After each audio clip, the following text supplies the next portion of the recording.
நான் சமையல்காரன். நாம இன்னைக்கு ஒரு தரமான வெஜ் சாலடு ஆரஞ்சு ட்ரெஸ்ஸிங் போட்டு பண்ண போறோம். ரொம்ப சூப்பரா இருக்கும். எப்படி பண்றத வாங்க.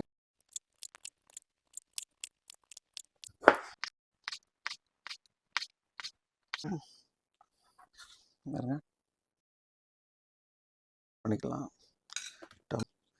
குக்கும்பர் சின்னதா, ஆரஞ்சு, கிரீன் ஆப்பிள் பாருங்க, ஸ்பினாச் பேபி இருக்க, blueberries, olive oil, salt, white wine vinegar.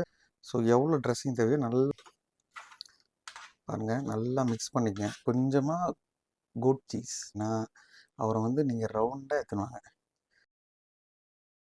அப்படிதான் இந்த கோட் சீஸ் எல்லாத்தையும் அப்படியே மிக்ஸ் பண்ணி எடுக்கணும். ஸோ இதே போல் நெக்ஸ்ட் வீடியோவில் பார்ப்போம். அது வரைக்கும் நான் சமையல்காரன்.